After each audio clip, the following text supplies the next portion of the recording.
They try to do a podcast episode number 39. How you doing, Alexander? I'm doing great. How are you?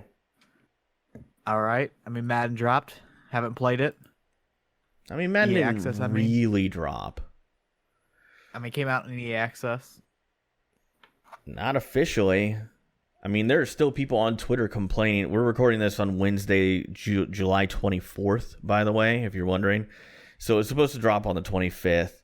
But what I've seen is many people on EA Access, without doing some kind of a workaround, which I'm not really familiar with, and I'll be honest, it's not really worth it to me to, I'm recording the podcast tonight, right? So, I really don't need to play it right now.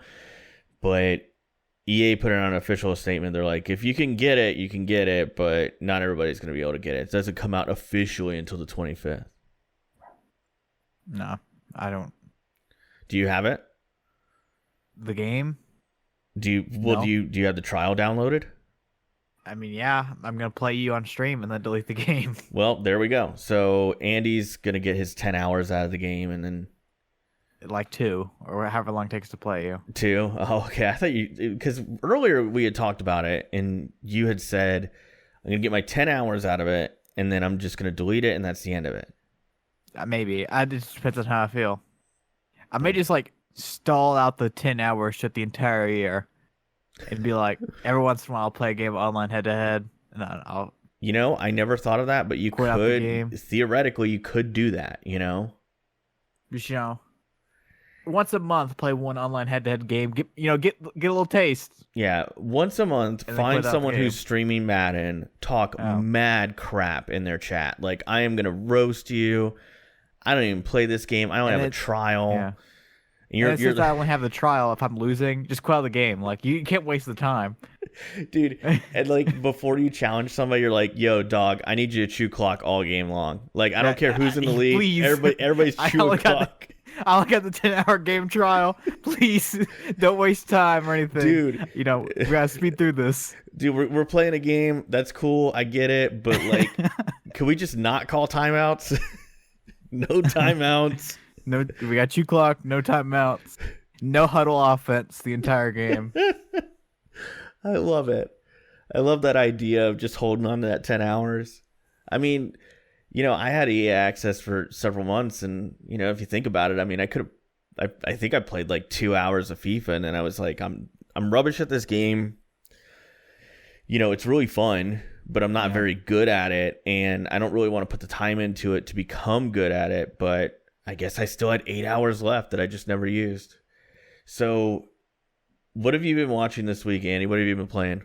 Oh, I'll pull up. I've been playing, surprisingly, FIFA. Okay. 2K. Didn't play NHL. First in a while. That's actually a little bit of a surprise to me. I've been playing a lot more FIFA. And then past 2 days, I've been playing some Modern Warfare 3. And we also played Call of Duty 4 together on stream. That's true. Yeah. And then movies, I watched The Strange Thing About the Johnsons, which is a short film by Ari Aster, great director. Kill Bill Volume 1, Kill Bill Volume 2, Death Proof, and The Frighteners. That is all.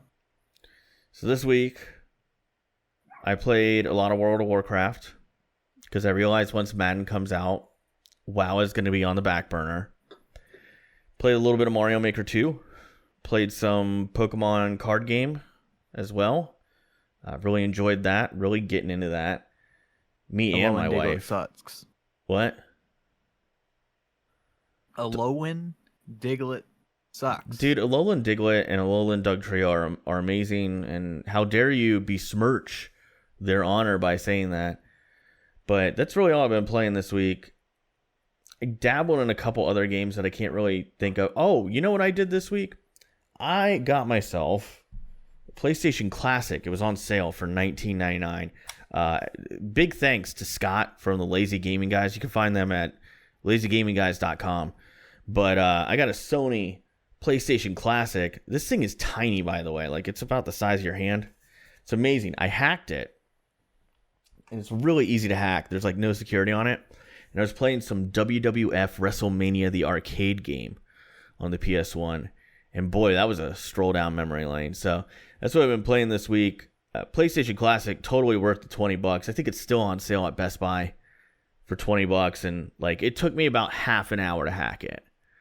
And now I can just load on if I go on any website, I can find any ROM I want and load it on there. Not any website. And play it. Well, not any website. They're but harder to find now. No, there was one that had like just a absolute ton of ISO files.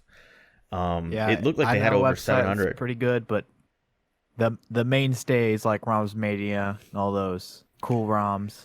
Those all got shut down. See, I remember cool. Yeah, I remember cool ROMs way back in the day when I had a PC. You know, sometimes you did that just to try a game out.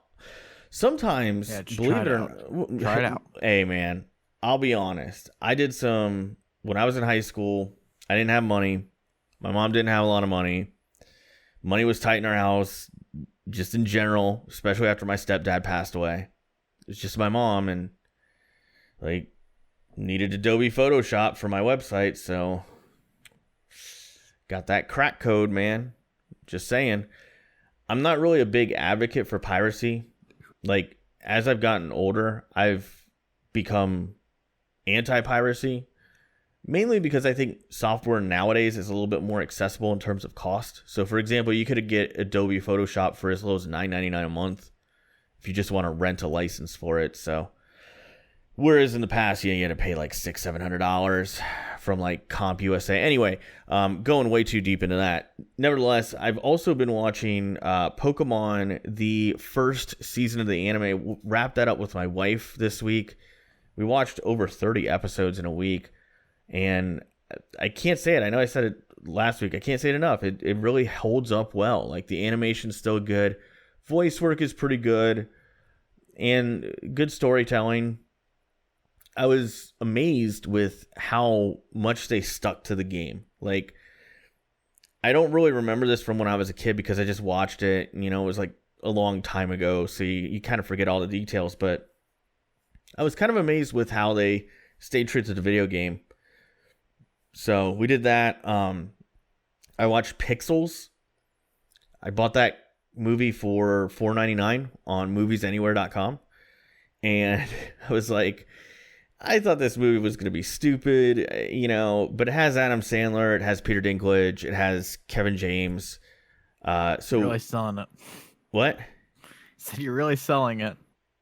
I like them. I like great actors. Well, I think they're all funny. So, if you don't like Adam Sandler movies, obviously you won't like this, but I do.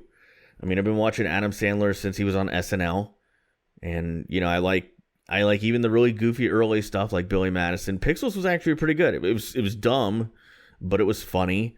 So, I like on Twitter I gave it a 5 out of 10, which to me means it's average. It's just barely good. If you could get it on sale, maybe check it out. If not, skip it. And then watch the Frighteners and got caught up on wrestling this week. My wife, I appreciate this for my wife. We watched Extreme Rules. We watched the Raw before Extreme Rules, the Raw after Extreme Rules, the Raw reunion show that aired this Monday, and then SmackDown as well. And I got to say that Raw reunion show was really, really entertaining. They did a great job with it. Much better than that Raw anniversary show. So, I forgot to ask you last week. What? I wrote that in my notes, but I forgot to ask. Yeah. About Extreme Rules. It was a good pay-per-view, man. There was a lot of really entertaining stuff. It was a little bit better than I thought it would be. To me, the card looked a little bit like a lot of cards. Like, their next big event is SummerSlam, right? There was WrestleMania, and then there's a couple pay-per-views after that. But then, really, after WrestleMania, everybody's kind of looking for the next big 4 pay-per-view, which is SummerSlam.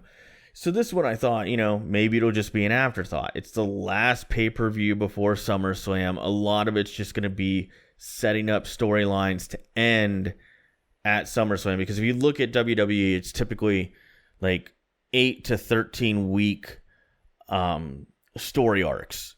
So you're thinking, well, anything I watch on Extreme Rules is probably week 8 of a 13-week story arc. Nevertheless, Extreme Rules, pretty good. They didn't overly rely on gimmick matches, because it is called Extreme Rules. A lot of people think they should all be like the hardcore style matches or falls count anywhere or no holds barred or whatever. They had some normal matches in there too. A couple stinkers on the card, but in general, it was a good pay-per-view.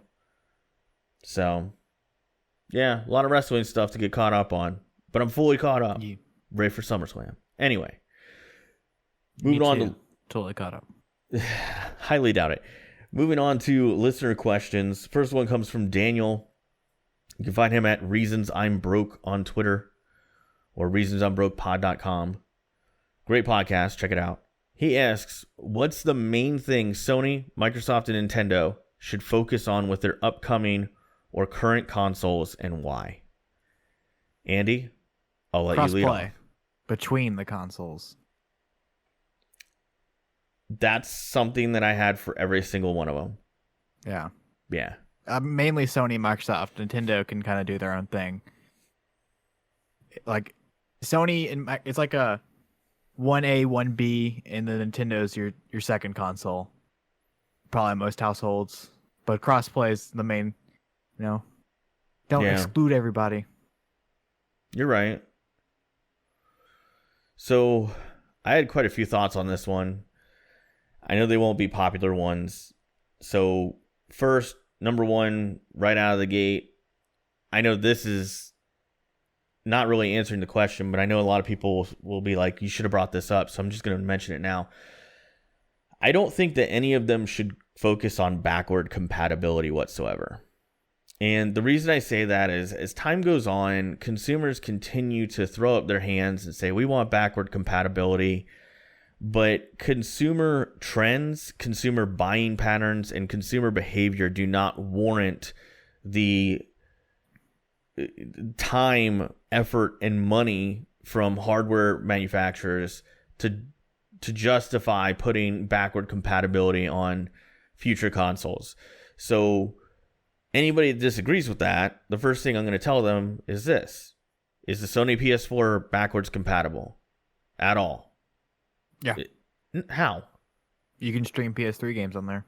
Well, you could stream, but I'm talking about I pick a disc from a PS3. Can I put it in my PS4? I mean, I just assume that depends on what your definition of backwards compatible is. Okay, so if you want to have older games as digital downloads or as part of a streaming service, like the Microsoft, what are they calling it?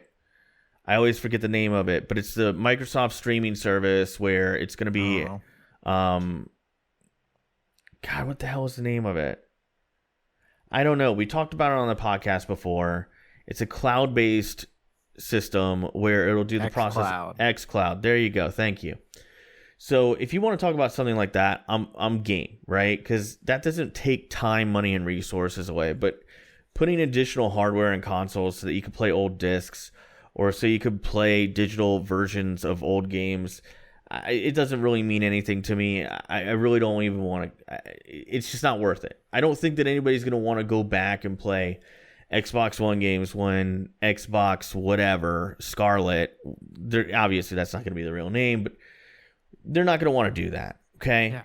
And Scorpio. And to go a step further on that, I can count on like one hand the name of the number of Xbox 360 games that I've played on my Xbox One, and I went and bought a 360 anyway because there were 360 games that weren't backwards compatible. So I don't want them to focus on backwards compatibility. Sony, I want them to be more consumer friendly. I feel like since they've become the top dog, they've become less consumer friendly. Whereas in the PS3 days when they weren't the top dog, they were more consumer friendly than Microsoft. And I feel like the tables have kind of turned. I will say I would like to see Sony embrace cross-platform play a little bit more. I think that they've already kind of opened the door on that, but I want them to like fully open it. And then I will also say online infrastructure for Sony. It's gotten a lot better since the PS3 days. If you look at it generation to generation, it's gotten markedly better, but I would like to see a better online infrastructure from Sony, because I still feel like they're a little bit behind Xbox Live in that regard solely. And then when it comes to Microsoft, obviously you guys know I'm a big Microsoft fan. Number one thing, What? yeah, number one thing I think they need to focus on is not getting caught up in what they think the next big trend is going to be. So an example of them doing that would be the Kinect. They thought the Kinect was going to be this huge deal. Hey, that was my next point. Well, there you go. I mean, Bring back Kinect and PlayStation Eye. no, get rid of all that. Bring it back. So forcing consumers to buy a Kinect day one on the Xbox One, I think, was a very, very big non-starter for a lot of people. It immediately put them at $100 over the price point of the Sony PS4. In addition, that additional hardware caused them to put out a GPU that I felt was underpowered from day one and a CPU that was underpowered from day one.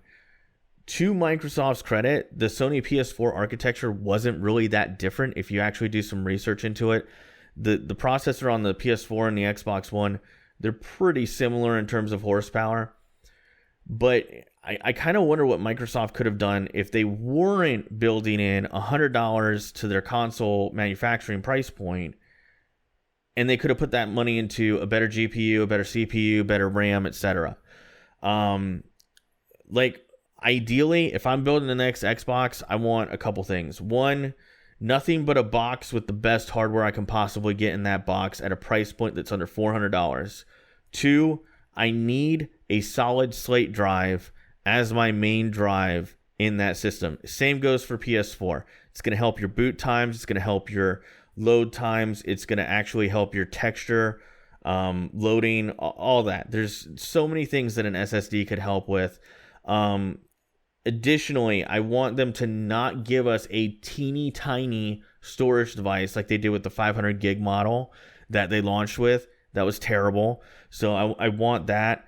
And then finally, from like a high level standpoint, Microsoft needs to focus on getting more exclusives. I know they've purchased a lot of companies recently to get more exclusives. They need to keep doing that.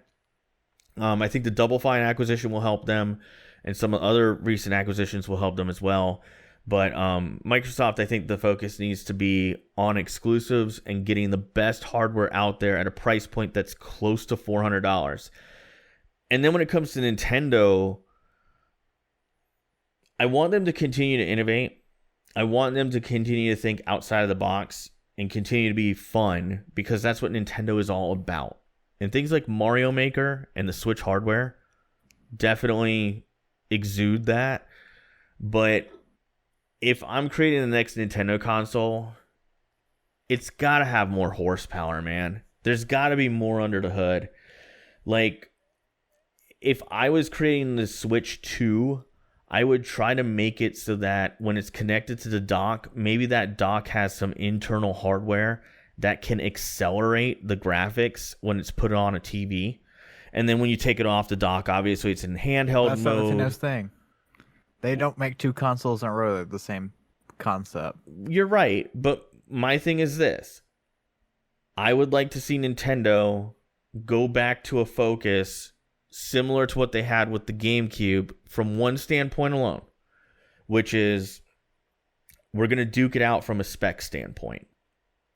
Because the GameCube had some serious specs. Had a good processor, had a good GPU. GameCube could produce better visuals than the PS2. And I would like, and the Switch is close. The Switch is really close, right? And developers have gotten really good with maximizing that hardware. No, besides 2K. Well, 2K mails it in on those ports, dude. I don't care. What they did with WWE 2K18, they should have gotten... NBA's not that much better. Well, that's what I've heard. They should be sued for what they did. They released that game right at Christmas. They knew people were going to go out and buy it, and it was terrible. The game was unplayable. Wow. Those poor kids that got it for Christmas. I hate when that happens. Anyway, great question from Dan. Anything else? I know I talked a ton. I'm sorry. I had a lot of thoughts on this. Bring back the Kinect and the PlayStation Eye. Oh, God. The PlayStation Move. PlayStation Move. That always looked to me like you were holding two like multicolored testicles in your hand. I never really liked the PlayStation Move. Bring back a Dance Dance Revolution launch title. Like with the little pad that you put on the ground. Oh, I have a buddy, shout out to Sanborn if he ever listens to the podcast, but he was the best DDR player I ever knew. And we also need a fighter pilot game with the joystick. I think, For real, those sold well. Believe it or not, when they used to make those thing. Yeah. Would they still sell those? I don't know. I don't pay attention. But the fighter game with the joystick, when I worked at GameStop, they used to sell them in bundles for like $150 to $180, and are you talking about fight sticks or like fighter pilot game? Like the flight sticks. It was like a flight stick. I'm sorry, so, I meant to say flight stick. And the flight stick, those things would sell really well with the game. We'd get one in at a time. If it wasn't like pre-ordered, we'd get one in at a time. But people would drive across town to come buy it. So I want those to be launch title. Like launch, it comes with the game. You get the fighter pilot stick, the race wheel, and then you get your Dance Dance Revolution pad. So you just want lots of peripherals. Yeah. Do you want to bring back the Tony Hawk game with the little skateboard that used to go on the ground? Oh, yeah, the one that breaks. Tony Hawk Ride? Play with it. It broke in half like in an hour. Yeah. Tony Hawk Skate or whatever it's called. It was Tony Hawk Ride, I think was the name of it. And they made two. And I remember it launched and we couldn't sell the damn things. Like, we just couldn't sell them at GameStop. Then they marked them down to where they were like $80, right? Because I want to say they started off at a little bit over 100. They marked them down to $80. And I just pulled them all out on the sales floor and put like big $80 price stickers on them. And it was right before the holidays. And people would pick them up and be like, oh, this looks cool. Little Billy likes skateboarding. Let's get this for him. And I sold them all. Hey, and Rock Band. Rock Band, drums, everything. We got all that come to launch. Price point would be like $1,500, but people pay for it. You know what blows my mind about that era? Because all the games that you're mentioning, other than DDR, which was like an early 2000s thing, but like Tony Hawk Ride, Rock Band, Guitar Hero, a lot of those games were like peripheral-based games, came out in like the mid to late 2000s, like when we were in this huge economic recession.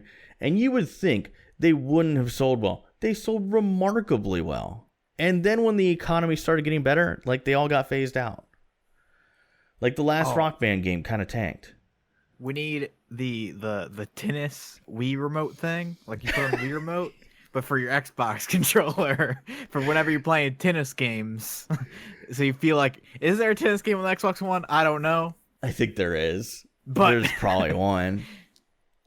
You need the look Xbox, Microsoft, hire me. I just love the ideas.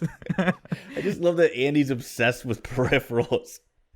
It's the future. I just want VR. Who needs VR? No, dude. When you can create the environment around you. You could have the tennis racket in your hand. Yeah, you actually have a tennis racket. I mean, you don't want this VR fake tennis racket. Oh my lord. This is the future.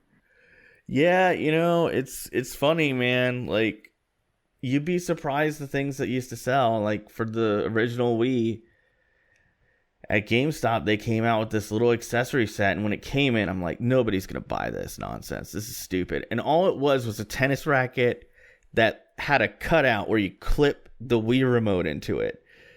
And then they had one that was it was like a set, and it came with a baseball bat, a golf club, a tennis racket, and something else. And I was like, this will never sell. The race car wheel, too. They sold out in like a day.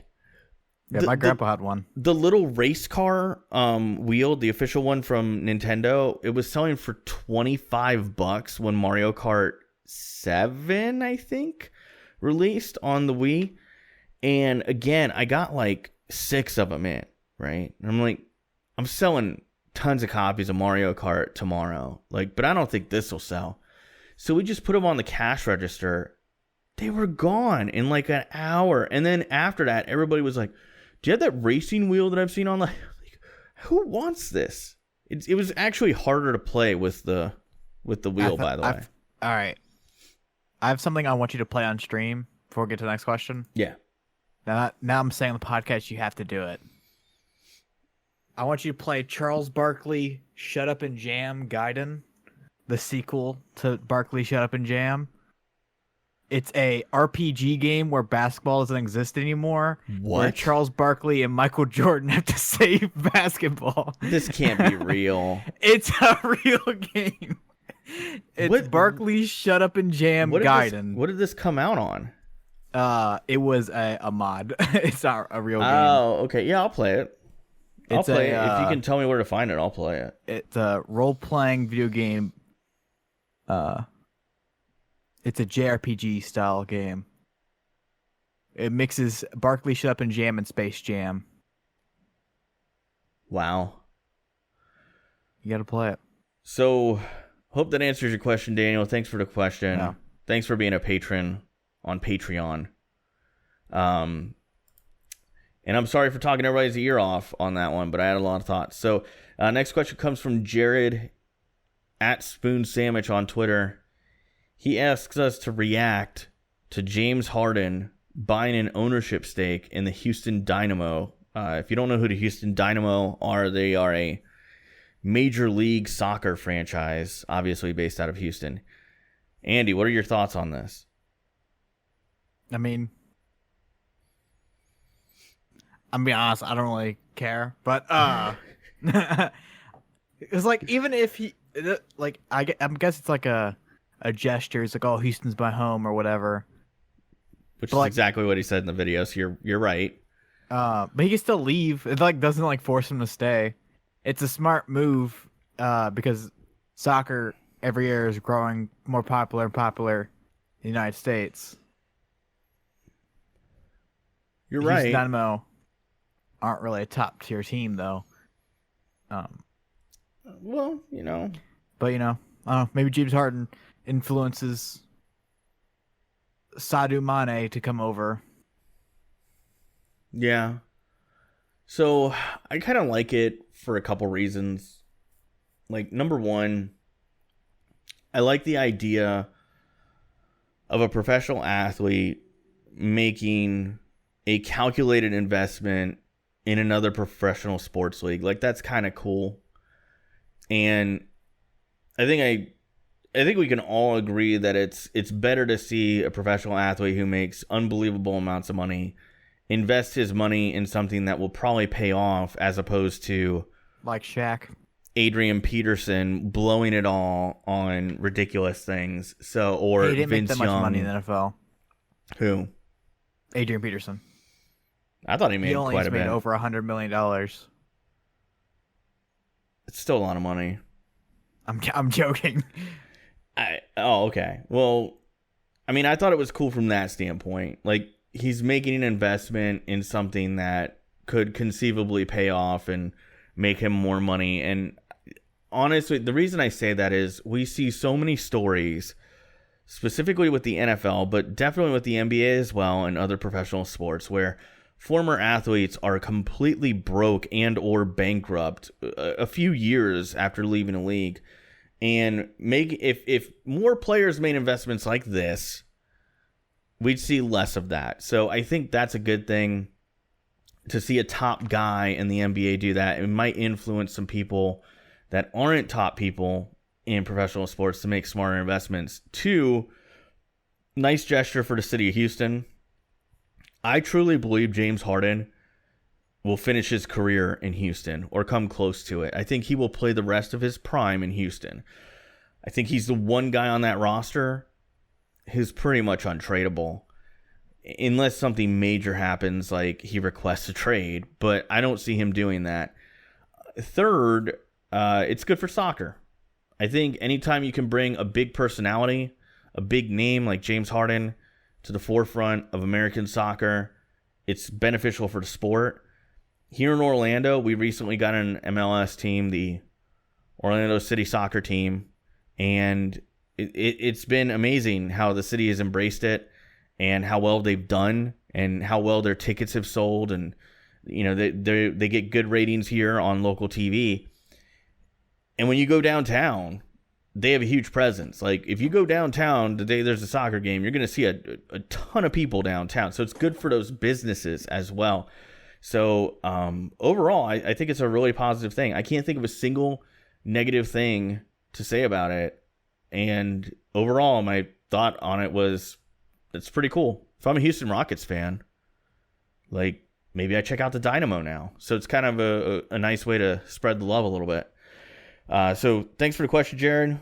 We appreciate that. And also thanks to you for being a patron. I also need to mention, obviously, he upped the pledge, and it will obviously go into effect August 1st. But Jarrod upped his pledge to $10 a month on Patreon. So he's our first gold tier Patreon supporter. Which means he's going to be able to play some games with us. Yes, it does. And he gets to pick the game. So looking forward to that. And thank you again, Jarrod. Appreciate it, man.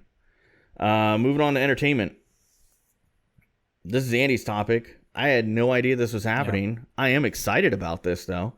Eddie Murphy and Netflix are close to a $70 million deal for a stand-up comedy comeback. I'm sorry. Stand-up comic? No. That's wild. I started reading the word, and I was about to say comedy, and then I see the B, and I'm like, oh, shoot. Yeah. I think it's cool. Eddie Murphy, I mean, he's way past his prime. He's still funny. But, like, the main point I want to bring to is $70 million. That's a lot of money. Okay. I feel like it's Netflix grasping for air as they're slowly getting submerged. I guess as someone... So... That's the only difference between Netflix and all the other streaming sites is Netflix has a huge presence in the comedy scene that looks to be a main focus if this is true. Well, let me start here.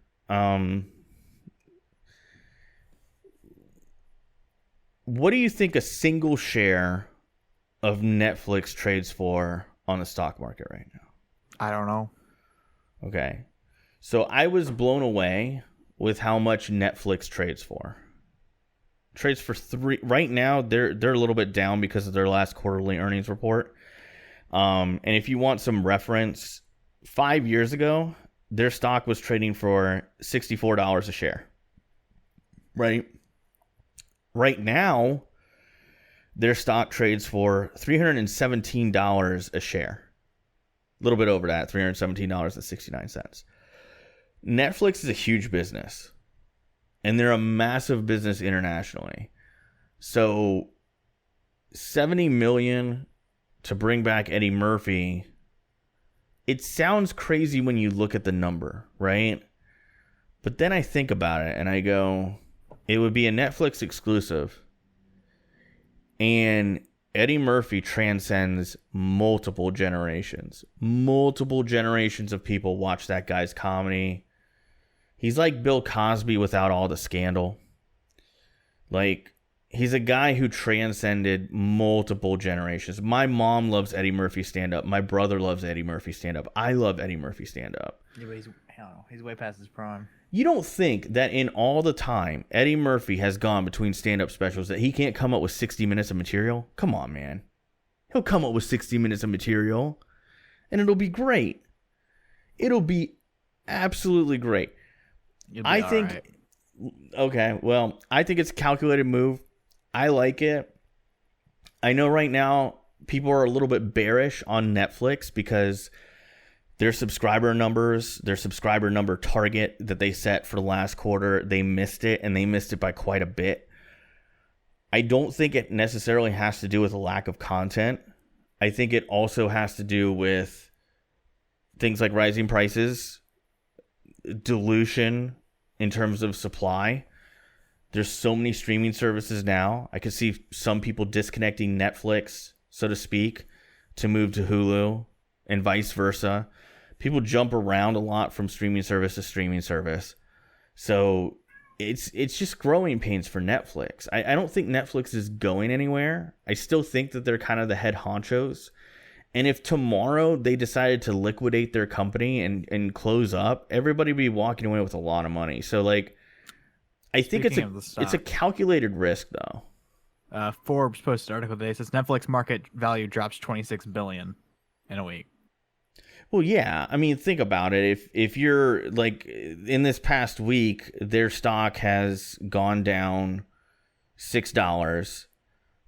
If you look at the last month, you know, when they posted their quarterly earnings a little bit over a week ago, their stock plummeted about $40, if I'm not mistaken. And when you're a publicly traded company and you have, you know, 134 billion as your market cap, right? You drop 40 points. It's a huge amount of money. So I think they can recover. And then, like, let's not forget, like, you know, there does come a point where a company does get a little bit overvalued. And I think Netflix is kind of falling back to reality. Like, that happens with it's happened with Apple. Like, at one point, Apple's stock was so high, all the analysts were like, it's just a matter of time before it falls back to the reality, which is it's overvalued right now. And I think Netflix was kind of a victim of that. And then when that quarterly earnings report comes out, everybody's like, well, maybe it isn't so great. And then it's just like, it's so sudden and abrupt. But overall, I think this is a good move for Netflix. I'm looking forward to it, man. I like Eddie Murphy's stand-up. The old stuff, the newer stuff. I can't recall a single Eddie Murphy movie I watched where I didn't like it. Some of them are crappy. Like, I mean, like Norbit is dumb, right? But it's still funny. We'll talk about a bad Eddie Murphy movie later. Okay. Well, I look forward to that. Speaking of movies, I just wanted to mention this and say that, because we've talked about it before, so I figured I'd give a little bit of an update. Apparently, Sonic the Hedgehog, the movie, which was delayed, it was originally supposed to come out this November. And then they pushed it back until February. They pushed it back to Valentine's Day, actually. February 14th of 2020. To do a redesign of Sonic, I guess. And now it's pushed back to March. So, I know how I feel about this, but I kind of wanted to ask Andy, when you see a movie get delayed, is that a cause for concern for you or not? Okay. I mean, I wasn't looking forward to this movie to begin with. Well, I mean, I'm speaking in generalities here, you know. But, you know, I feel like this is now the crackdown of movies. Oh, come on, it's never dude. gonna come out. No, don't say that. Dude. And then when it comes out, it's going to be a huge pile of garbage like Crackdown. Oh, no, don't say that. Because Crackdown was bad. This movie's going to be bad, Alex. No, don't say that. I hope you're wrong. I hope you're wrong. It's going to be a 5 out of 10. Okay, DCD Film Club in March. When it comes out on Blu-ray. No, I'm gonna make. When it's in theaters. No, I'm gonna make every person of the 6 people that listen to this crap, every single one of you is gonna have to go to the movies if you want to participate in DC Film Club when I get to pick. You convince me that only Sphinx watches Film Club. No, I disagree, man. Because like, I hate talking about this because I bet you people listening to it are like, God, these guys are self-absorbed. They think about who listens to their friggin' show. It's such a garbage show anyway. But anyway, it sucks. Well, that's them saying that. I'm like, I like this show. I think it's pretty good. Anyway. No, I agree with them. Well, there we go. The truth comes out. So I love how you say that. And like, I bet you like in 2 weeks, like you're going to just be like totally mailing it in on the podcast and be like, oh my God, Andy really meant that. Like he's really just going through the motions this week. Anyway, like you can tell him after like every episode or every once I'm just like, wow, that episode sucked. Nah. I do it every once in a while. Yeah, I think we all do that. Like as a content creator, I recently recorded an episode for an upcoming series on my channel and recorded the second episode. And I'm like, that one just wasn't as good as the first one. right? So I recorded part 2, and I'm like, it just wasn't as good as part 1. But I'm like, it just happens sometimes, dude. Not every... Then, apparently you like everything I say it sucks, like my Simpsons hit and run video. It was a good video. I mean, I don't know, dude. Like, listen, I will fully listen, sweetie. As Great Aunt Doris would say. But like, I know that I'm chronically positive about stuff. Like, I will definitely take that criticism with a smile, because I hate being cynical. So a lot of times, I look at things and I go, oh man, I hope I'm going to like it. And that's kind of how I feel about Sonic the Hedgehog, the movie. Like, I really want it to be good. I'm not concerned by the delay. To me, when they delay a movie, it's usually because they're trying to make something better, or because they ran out of money. And I don't think they ran out of money. I think they're just trying to make it better. January. Well, if they delay it to January, then I do think that's a little bit of a cause for concern, because that might mean that they rewrote the whole thing. But January, no, I mean, like, January is the stinker month. It's the throwaway month. All movies that come out in January generally suck. It's like there's a non-spoken agreement amongst all movie studios that January is just where everything goes in the garbage. Kind of like no one watches a movie and no one watches movies in January. It's kind of like when they move a TV show to the Friday night time slot. Yeah. Doesn't matter what time slot you're in on a Friday night, it's the kiss of death. Like, it's we already made this, so why not release it? You're right, but might as well try to recoup some of your losses. Yeah. But and then as far as, I never even replied to what you said about Film Club. I know Dumb as Sphinx watches the Film Club movies every week, but I am fairly certain that Colby, if I had to put money on it, I'd say Colby, Daniel, Jarrod, Bobby, maybe Sway. Sway's mentioned watching DCD Film Club movies before. Oh. There's a few more. Like, if you watch the Frighteners, comment down below. Yeah, and I can't say this enough, man. When we do DCD Film Club, like, please, in the comments, give us just a 10 scale rating. Like, I love to see it. Like, it makes it's fun. Or just say you watched it. Just be like, yeah. Just comment, yeah. Yeah.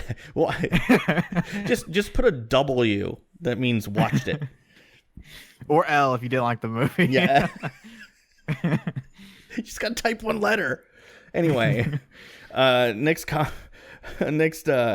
topic here was, I thought this was interesting. I figured I'd get Andy's take on this one. So Nintendo Switch has this issue. I've actually played with someone's Switch that had this issue, the Joy-Con drift, where like you're not touching the analog stick, but like it's still moving left or still moving right. It does it on all consoles though. You're right. I mean, I've had it's a joystick thing for all consoles. Yeah. So that's kind of where I was surprised. Exclusive.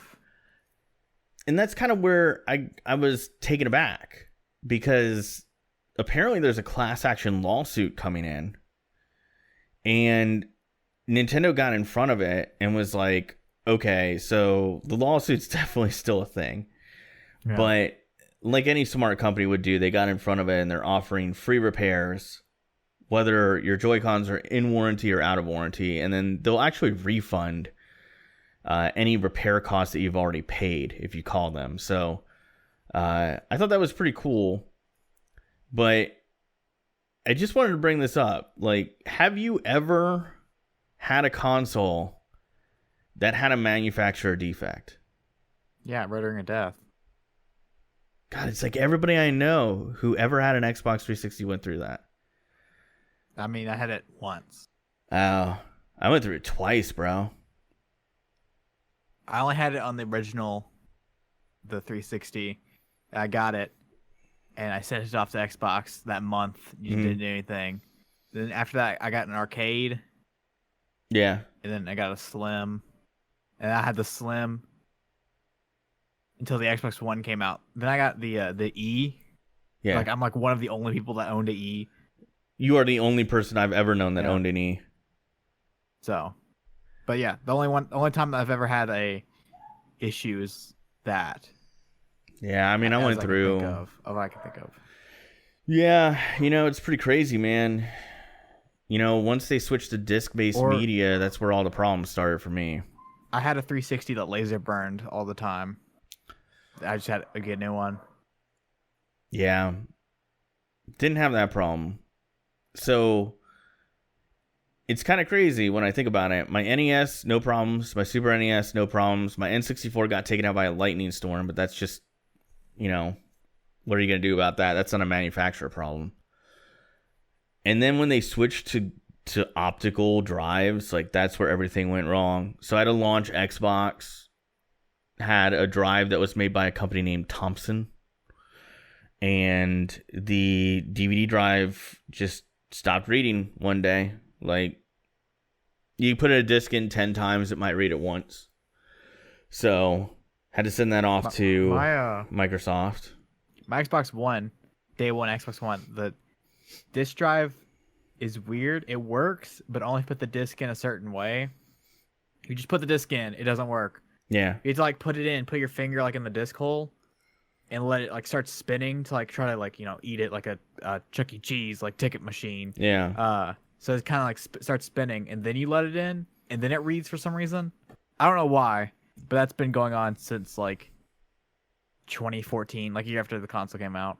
I've been impressed with this generation of consoles. I really have. Because, like, my original Xbox, I ended up not sending it into Microsoft because they wanted like $80-$90 to fix it. So I actually took it to a GameStop, traded my old one in, got a new Xbox, had no issues after that. Xbox 360 was definitely a tough one for me, man. I bought a unit at launch, and it went hard, man. And, like, I also need to put this out there. Like, I play games a lot. And I play games less now than I did back then. Like, but I still play a lot more games than most people do. And I ride my Xbox harder than most people would ever ride an Xbox because I use it for everything. But got the Red Ring of Death, sent it off to Microsoft, played PS3 for a couple weeks. They sent me back another unit, so I didn't get my original unit back, which kind of pissed me off a little bit. And that one worked for about a year. And then it got the red ring again. And I called Microsoft and they said, too bad, so sad. You need to pay us money now. Because this was over 3 years into the lifespan of the console. And I traded it in, got an arcade, never had another problem. Got a Slim, never had a problem with the Slim. Bought a used Slim 360 like many years later, and I haven't had any problems with that one. What I will say, though, is the newer consoles, I've been really pleasantly surprised. My PS4 Pro, 0 issues. My Xbox One X, 0 issues. My Xbox One Day 1 Edition, no issues.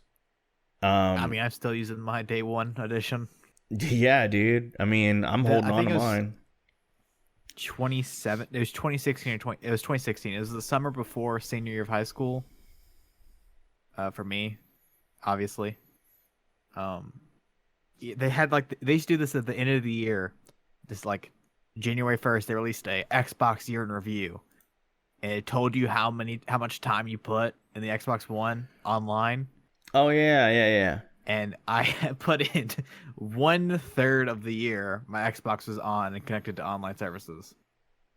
So it's like, wow. Yeah, mine definitely gets a lot of use because so I have the Xbox One X that I have upstairs, and I use that for recording videos and streaming and all that. And had to dude, I had to take out a loan basically to get a second Xbox. Because I was tired of moving mine upstairs, downstairs, all that. So did that, paid it off with YouTube money, believe it or not. So it paid for itself, but the one downstairs is hooked up to my TV in my living room, and it's the Day 1 Xbox One, and I run my TV through it, So, my direct TV is through that, so it's on and connected like all the time. And it's still going, man. I like I said, this console generation has been great. The Sony PS4 build quality is amazing. Nintendo Switch build quality actually pleasantly surprised me with how good it was. The only knock I have on the current consoles is the Nintendo Switch. Like, if they can't they just give us a glass screen at some point? Anyway, it's kind of all you gotta do is buy the fabric dock thing. Well, I got one of those big like tempered glass screen protectors, and I put it on like right out of the box, and it's worked. I just have like a fabric. I don't know, like type of fabric, and it goes over the dock to where if you bump it on the dock, it doesn't mess the screen up. Yeah, I know what you're talking about. It's a pretty ingenious thing, but I figured if I'm going to take it on the go, might as well get that screen protector on there. And they had one that was amazing. No bubbles. Can't even tell it's on there. So, but yeah, good move by Nintendo to get out in front of it and offer free repairs. So, to my friends out there, you know who you are. Where I was playing with your Joy-Con and it was sticking to the left, call Nintendo. Get a replacement. Anyway. It was Cheetos. It was not Cheetos. Although I did see Cheetos but recently. His was because there's a little bit of Cheeto dust stuck in the Joy-Con. Oh God, yeah, Cheetos would have that problem. Yeah, God, that guy. Anyway, DCD Film Club. This week we're reviewing The Frighteners. The Haunted Mansion.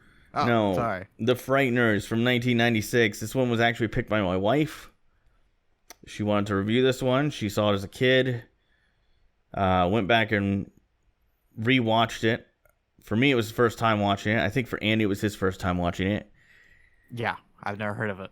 Me neither. I don't even know. The Eddie Murphy movie I was talking about was The Haunted Mansion. Oh, very similar to this movie. Okay, so then it tells me how you're going to score this one. So, Andy, what did you think about this movie? I mean, it's very opening scene set a mood that it kept through the whole movie, and that CGI awful early 2000s late 90s CGI. Why just not? I mean, I guess it's just use practical effects. Come on, like, I guess the ghosts you have to do it, but like they did it. When did Nightmare on Elm Street come out? Like 82, 83, 84, something like that. They did like the wall thing with the elastic or whatever, like wallpaper. That looks better than this, and this came out in 96. And other than that, it's extremely campy.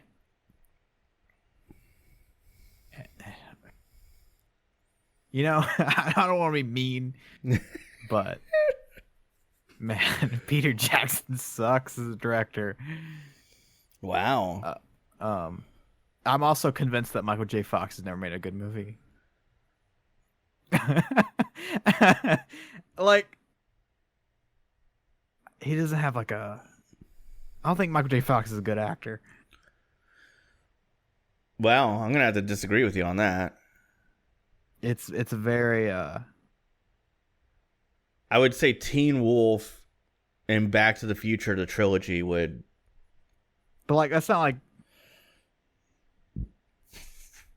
He played those characters well. Okay. But I don't think he's a good actor. I don't know, man. Like, I feel like Michael J. Fox has limited... It's not like those roles are insane, like, greatest of all time. Well, okay. Like, portrayals of characters. Well, okay. So... Is Michael J. Fox Tom Hanks? Does he have Tom Hanks' range? Right? Where, like, let's keep in mind, like, Tom Hanks played Forrest Gump. Yeah. Tom Hanks is about to play Castaway. Mr. Rogers. Tom Hanks did Castaway. Tom Hanks did comedies like Big and was good in that. Like, and by the way, every single movie that I just mentioned, I think they're all classics. With the exception of Mr. Rogers, which I think will probably become a very good work for his career. I don't know why they're making that movie. Yeah, I get it. I think it's worthwhile. They made Won't You Be My Neighbor literally last year. Like, it's 2 movies of the same premise. I mean, they had that happen with Steve Jobs, too. And one movie was markedly better than the other. But, like, overall, like, my point in this is, like, I think Michael J. Fox, with his limited range, is still good in the stuff that he's been in. Like I said, I can't say this enough. Teen Wolf was good. Back to the Future trilogy, to me, it's timeless. I think they're great. And then, like, later on in his career, he moved to TV primarily. And I would encourage anybody who doesn't think Michael J. Fox is funny, like, watch Spin City. He was great on that. And then when Parkinson's set in, like, he had to kind of step away from entertainment. Hey, he was Stuart Little too, apparently. Or he was Stuart Little. Michael J. Fox? Yeah. I didn't know he did that. Apparently. Well, on his IMDb page. Well, I don't know, man. I get the criticisms. Like, the special effects were pretty bad. Like, to me, it just looked like, especially the opening scene, I was like, wow, this is older than Ghostbusters, but it looks worse. You could tell the budget was minimal on this. So I kind of chalked it up to that. I actually liked this movie for the most part, but I do see quite a few of the flaws. There's some bright spots. Number one, I like the idea of someone who is, they even call him this in the movie. He's a charlatan. Like, he's scamming people out of money. Yeah. Faking things. And you're like, oh, so he's a charlatan. And then they introduce the Frighteners that he works with, right? He works with 3 ghosts, and they help him con people. And I was like, it's such a 90s movie. Yeah, it's see, that's yeah, I was definitely gonna say that. This is totally a 90s movie. This could have been a Goosebumps book, because he works with 3 ghosts to con people. I'm like, okay, this is a unique twist. It's super campy, but it's a unique twist. It's kind of a fun way to tell a story.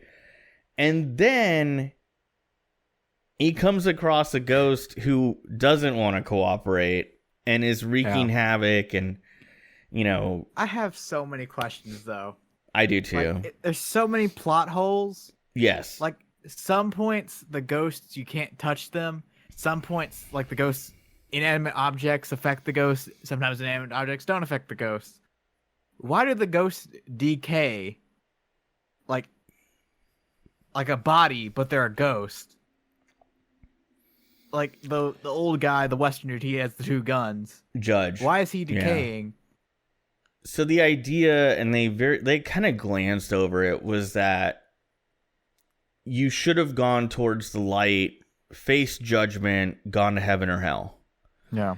And then you become what they refer to as a pure spirit, which basically means that you are nothing but a spirit, as opposed to being kind of, I guess, like a hybrid that does decay. There are plot holes aplenty in this movie, and the writing isn't strong because of the plot holes. I mean, you can immediately say, hey, the writing isn't that good if there are that many plot holes. By the way, sorry to interrupt. Won an award for best special effects I thought the ghost special effects were good. That stuff in the walls looked terrible. Yeah, awful. So But Even the there's special some effects. points where the ghosts were interacting with things that it was bad. Yeah. There's good and there's bad to this. I had fun watching it. A lot of plot holes. I love the Danny Elfman score that he did for this movie. I don't even remember it. I'm definitely in the minority on this. I like Danny Elfman stuff. I can see why Ashley liked this. I don't really know how the timetable works out with when this came out, but I could see this is like a childhood favorite of hers. I mean, she watched it when she was presumably somewhere from 8 to 10. Yeah. If it was anywhere near the release of this movie, I know she didn't watch it in theater. She told me she watched it. And if you're listening, Ash, I apologize. I don't think she cares. Some things age better than others, right? This movie's 23 years old. It feels 23 years old. There's some good, I had fun watching it. I liked the score. Had a budget of $30 million. I thought it was filmed okay. It wasn't filmed poorly. There were a lot of cool shots in it. Some of the special effects, like I said, were good. Some of them were really bad. There wasn't a lot of in between. There was no special effect that I was like, oh, that was average. Like, it was either it looked really good or it just wasn't good at all. Overall, though, I gotta say, like, it was okay. Like, this is like Pixels to me. This is exactly like Pixels. Felt like it was a little bit too long, but I liked the ending. It was pretty cool. They tied a nice little bow on everything. I'm gonna give this a 5.5 out of 10. Like, this is barely above average for me. I would encourage people to check it out. I see why it's a little bit of a cult classic. Excuse me. But this won't be at the top of my list on DCD Film Club. This is definitely towards the bottom. I gave it a 2.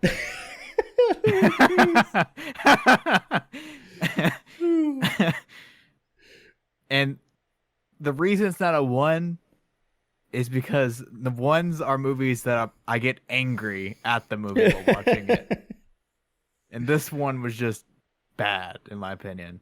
But speaking of Eddie Murphy, I was looking at the awards for the show. He got nominated for a bunch of things at the Saturn Awards, which is like the science fiction awards, science fiction movies. Yeah. And Best Actor, Eddie Murphy.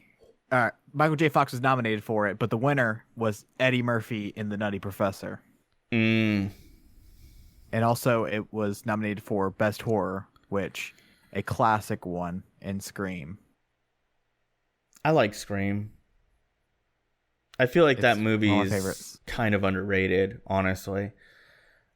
Overall, like, the thing I liked about this movie was it reminded me in a way of The Last Exorcism for very different reasons, but two very different two very different movies. But the one thing that I liked, the one theme that I liked was a charlatan who actually runs into what he's posing as, right? So in The Last Exorcism, it's a guy who he poses as an exorcist for a different reason, not for financial gain, but to, kind of as almost like a therapeutic thing for people who are religious. Then he actually runs into real demonic possession. Whereas this movie is a guy who's a charlatan which, by the way, charlatans fascinate me. Like, the people who claim to be psychics, the people who claim to be mediums. So maybe that's part of the reason why I like this. And then he actually runs into it, and it's like, oh, what does he do now? I like that. I don't know how Peter Jackson goes from this straight to Lord of the Rings. There's nothing between this and Lord of the Rings. It kind of blew me away. Like, when Ashley mentioned this movie and she's like, it's Michael J. Fox, I'm thinking, oh, this is like some movie that he took on bad advice, and probably has a bunch of other no names. And then I look it up and I'm like, Peter Jackson? He wrote it? co-wrote it, Yeah. directed it, produced it. And Gary Busey's son is a mass killer. Yeah, Gary ghost killer. Busey's son is in it, and then like I was like, Danny Elfman worked on this. Like he doesn't work on a lot of garbage, so I did not like R. Lee Ermey's character. Oh, I kind of liked it. I liked that it was a little bit of a shout out to Full Metal Jacket. No. Well, I kind of expected that you wouldn't like it, but my wife. Shout out to Gary Busey. I had another movie lined up. My wife really wanted to check this one out, so we checked it out. I will tell you, my next pick. I don't think it'll pan like this one did. Anyway, Patreon. If you are a patron on Patreon, you get to nominate your film of choice for the poll for every third week in DCD Film Club. And we had three things on the poll. In Bruges, one movie that I can't remember at the moment because I had never heard of it before. Andy will have to help me out with that one. I don't remember the name of it. What the hell was the name of it? It was Hudson Park something. Okay. It was Hide on Hudson Park or something like that. Yeah. That sounds about right. I'm looking it up on the Twitters. So, there was one other Park on Hudson. Okay. So we had that. We had In Bruges. We had Top Gun. Top Gun won the poll from 1986. A movie that I've seen before, but I haven't seen it in about 15 years. I was telling Andy that before we started recording the podcast. Andy, have you ever seen Top Gun? I'm assuming you have. Wait, what? No. You've never seen Top Gun? No. That shocks me. I've seen Hot Shots, though. Hot Shots, man, yeah. It's kind of funny you say that because it's like, I'm surprised you got the humor from Hot Shots, not seeing Top Gun. Hot Shots and Hot Shots Part 2 are classics. Yeah, well. Yeah, so we're doing Top Gun next week. So thanks to Jarrod for the suggestion on that one. And it's kind of a timely one because apparently they're doing another Top Gun movie. So yeah, the trailer came out. Yeah, that came out at I think San Diego Comic-Con. So should be pretty cool. Anyway, moving on to sports. Steve Kerr. We only have one topic for sports, but I want to get Andy's take on this one. Steve Kerr says... Steve Kerr's son's name is? Nick. Steve Kerr... You know how many streams that's come up, dude? It's so funny. You've brought it up. Other people have brought it up. Timeless. It's become a meme. But you didn't think they like kind of ran through that? You don't think Steve and his wife were sitting there going, "Oh, we're gonna name him Nick," and you don't think they Nick oh my Kerr. Yeah, you don't think they had to have known. It's just to me, it's ridiculous. Anyway, Steve Kerr says 4 trades, and he gave Anthony Davis requesting a trade from the Pelicans as an example. He says those are bad for the league. And Andy, I want to get your take on this. I think we're going to disagree on this one. Do you agree or disagree that players forcing trades, that it's a bad thing for the league? I agree. Okay. But I think he's a hypocrite. I also think Kevin Durant joining the Warriors or D'Angelo Russell joining the Warriors is bad for the league. Could you expand on that? Well, Kevin Durant won. You had a team go 73-9. Arguably the greatest team ever based off record. Go to the finals. They lost. Yeah. And then add a top 3 basketball player all time. Yeah. It's just like...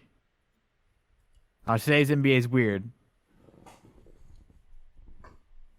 But at the same time, I don't know.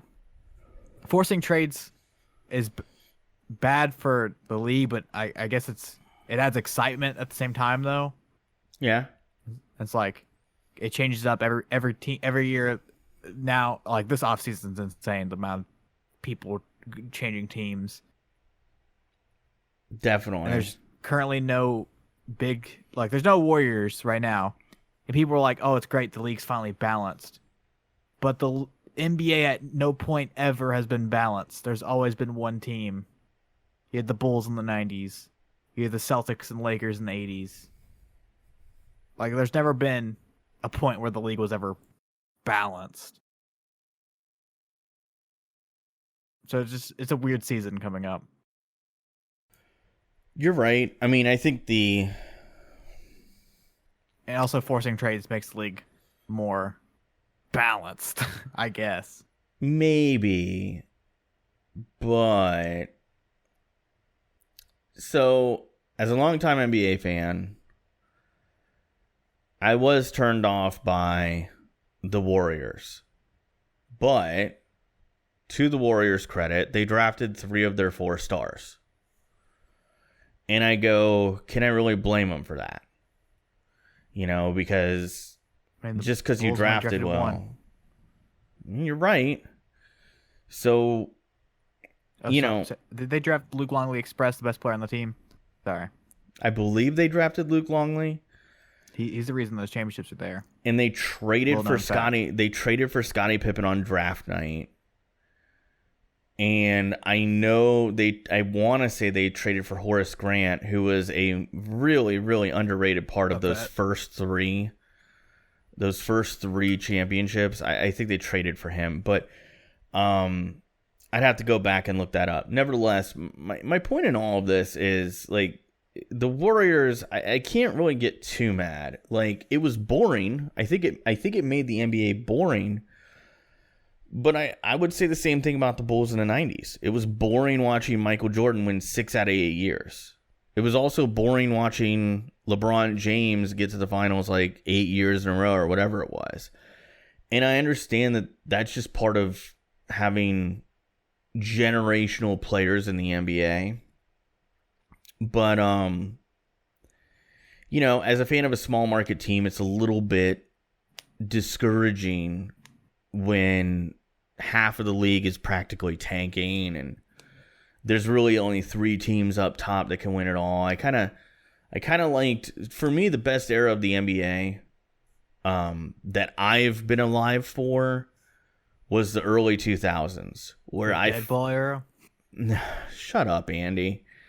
The early 2000s was great because I felt like the Spurs were always in the mix. The Pistons were in the mix. The Lakers were in the mix. The Heat Celtics definitely were in the mix. The Mavericks were in the mix each year. There were a lot of contenders. There were probably half a dozen contenders every given year. The last few years, I feel like it's really been 2 or 3 maybe. This past season was a pleasant surprise. And this offseason, to me, was another pleasant surprise. I feel like there is more balance, and therefore there will be more teams that are in contention. But you do still have the haves and the have-nots. As far as trades making a team or making the league worse, I actually agree with Steve Kerr. And here's why. I'm an Orlando Magic fan. You guys know that. Since I was a kid, I've seen Penny Hardaway, Dwight Howard, Steve Francis, Tracy McGrady. It's not in order, but just how I remember it. Those are all 4 players that were the best players on the Magic when they requested trades to other teams. The T-Mac trade was a disaster. What the Magic got back was basically 3/4 on the dollar. Anthony Hardaway, same thing. They got nothing back that helped the Magic get competitive again. Dwight Howard, look at the Magic's record since they traded Dwight Howard.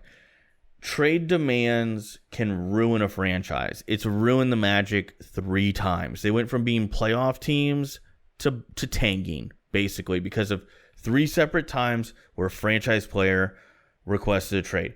Now, the Anthony Davis situation is a little bit unique.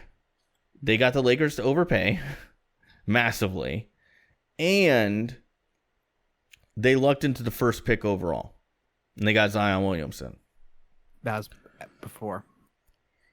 Well, the trade demand was already in effect. And also, according to rumors, you may not think Jalen's big of a reporter, but he knows a lot of inside talk. Mm-hmm. And he's predicted things, like things ridiculous that he's predicted before. Mm-hmm. Says that he wouldn't be surprised if Anthony Davis ends up with Chicago next year.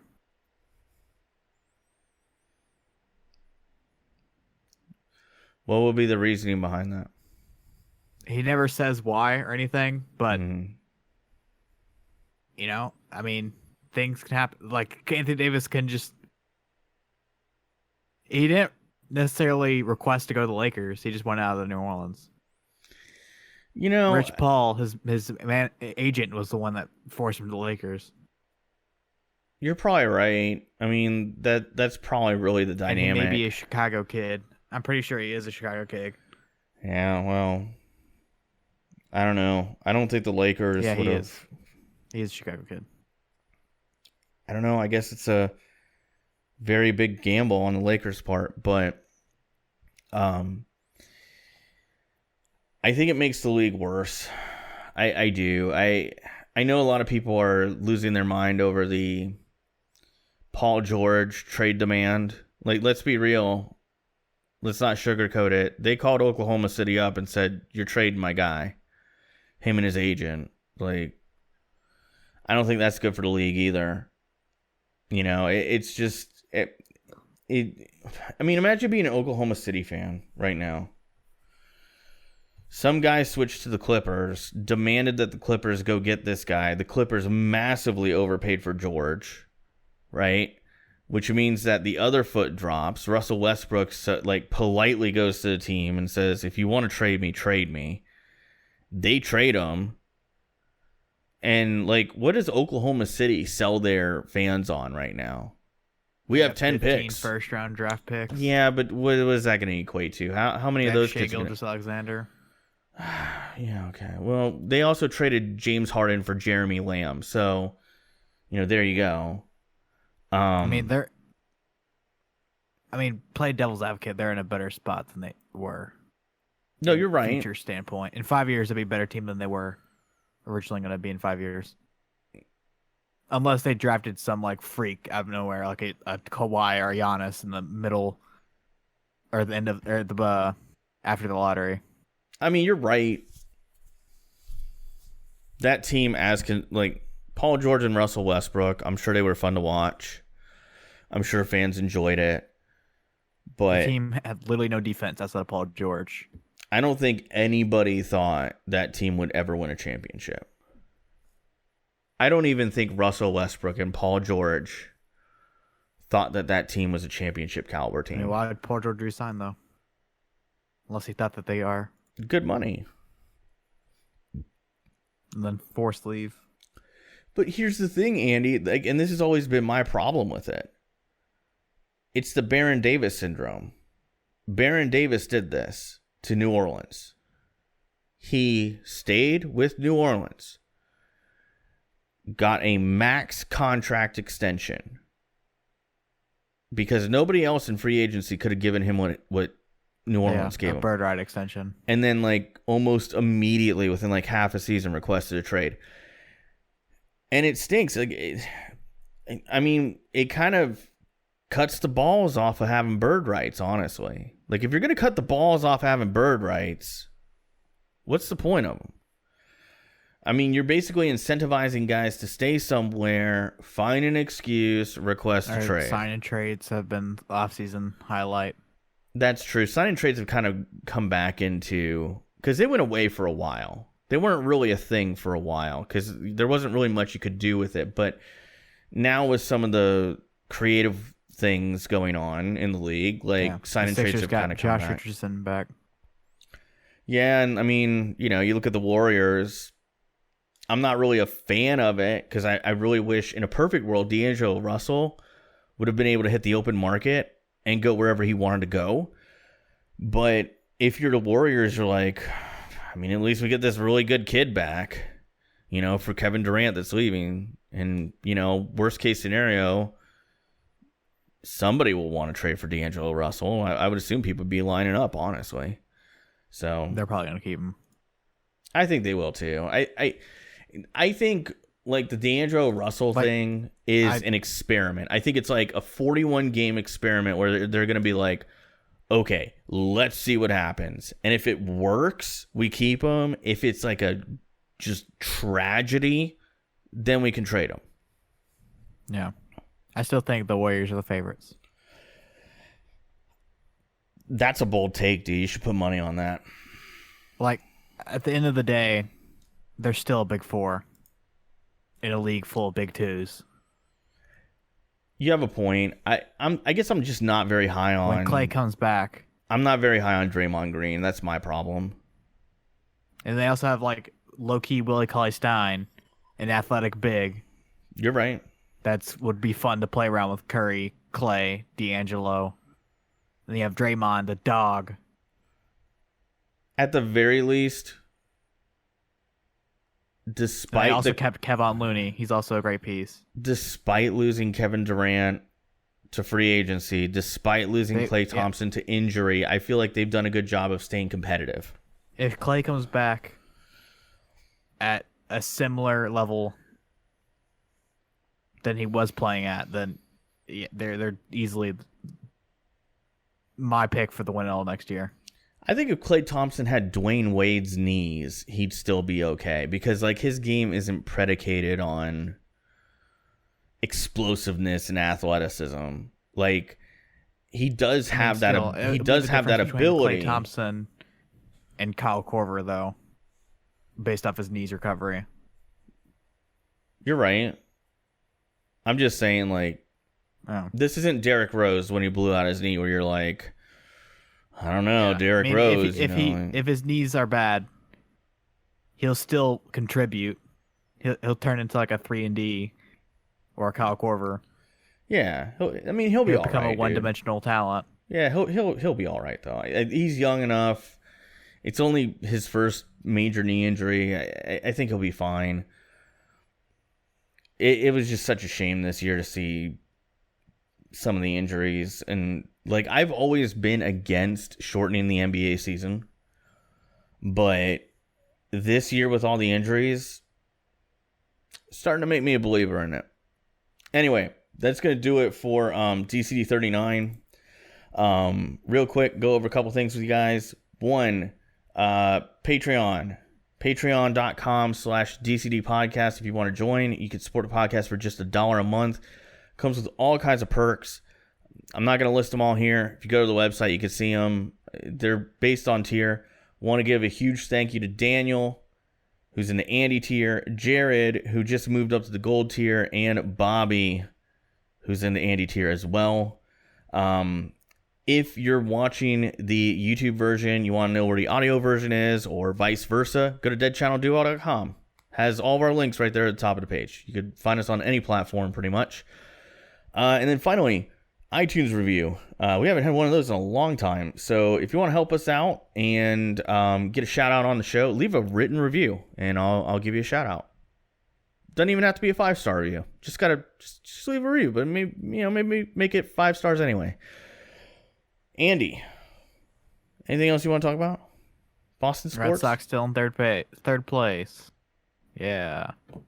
How far out of the wild card are they? I don't know. Oh. I mean, honestly, I wasn't keeping track of that. It's still the middle of the season. True. Well, hope it turns around for them. They protested the Celtics will be a top 3 team next year. Bold prediction? No, it'll happen. Top 3 in the East, I mean, not in the... Oh, yeah, I agree with that then, yeah. All right, well, that'll do it for DCD 39. Thanks for listening. We'll see you next week.